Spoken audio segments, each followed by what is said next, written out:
Itu orang homo, gay, lesbi itu kan ciptaan Tuhan. Kalau Tuhan mau kan mereka tidak LGBT katanya. Kenapa harus dimusuhi? Lihat, sama Tuhan juga menciptakan iblis, tapi kita harus lawan iblis. Kan begitu logikanya. Jadi logika. Semua orang sudah mengetahui bahwa Jerman tersingkir di Piala Dunia Qatar 2022. Aksi tutup mulut saat kick-off pertandingan melawan Jepang dicemooh. Kampanye pro-LGBT Jerman menuai hasil. Jerman kalah 1-2 oleh Jepang. Kemenangan 4-2 melawan Costa Rica tidak menolong. Kesebelasan pro-LGBT pulang kampung. Jerman datang bukan untuk semata sepak bola, tetapi sepak moral. Ya, kini moralnya ambruk di sepak. Jerman menjadi kesebelasan penonton. Alasan rasionalnya, pemain inti Leroy Sané tidak dapat bermain melawan Jepang karena cedera, walaupun Thomas Müller tampak fit.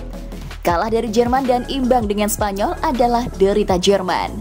Melawan Spanyol, Leroy Sané dipaksakan bertanding di menit ke-70. Tahun 2018, Jerman juga tersisih akibat keok dari Korea Selatan 0-2. Hebatnya, gol Korsel terjadi di ujung waktu. Kim Yong-gwon menit ke-90+2 dan Hasan menit ke-90+6. Jerman angkat koper lebih cepat. Kampanye LGBT Jerman di World Cup Qatar adalah keterlaluan. Tidak menghormati tuan rumah Qatar sebagai negara muslim yang melarang LGBT. Netizen menyebut Jerman terkutuk atau terkena adab. Aturan FIFA pun diprotes Jerman. Di Indonesia juga sedang hangat berita rencana kedatangan utusan Amerika Serikat untuk HAM LGBTQ+, Jessica Stern, yang mendapatkan penolakan tokoh dan ormas Islam termasuk MUI.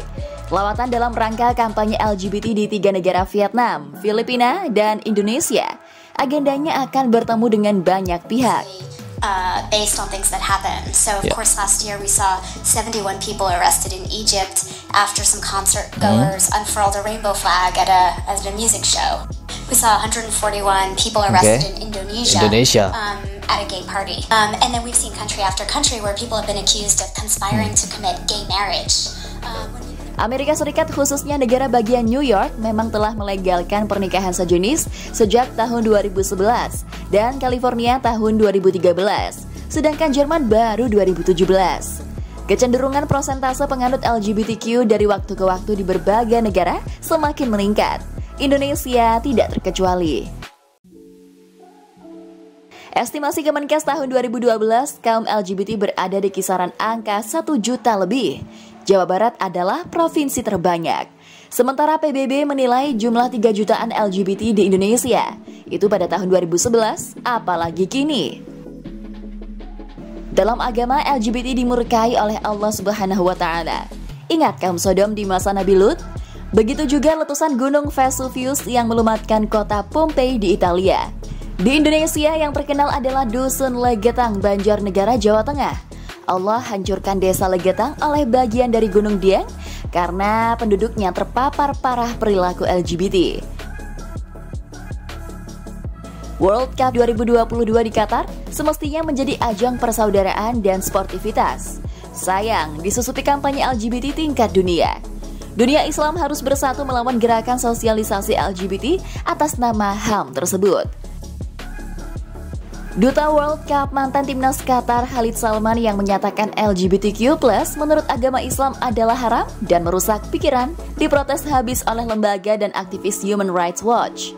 Mereka menyatakan itu berbahaya dan tidak bisa diterima. Inilah ancaman baru dunia di mana LGBT dianggap sebagai hak asasi manusia yang harus dijamin dan dilindungi. Dunia semakin gila, moral telah disepak-sepak.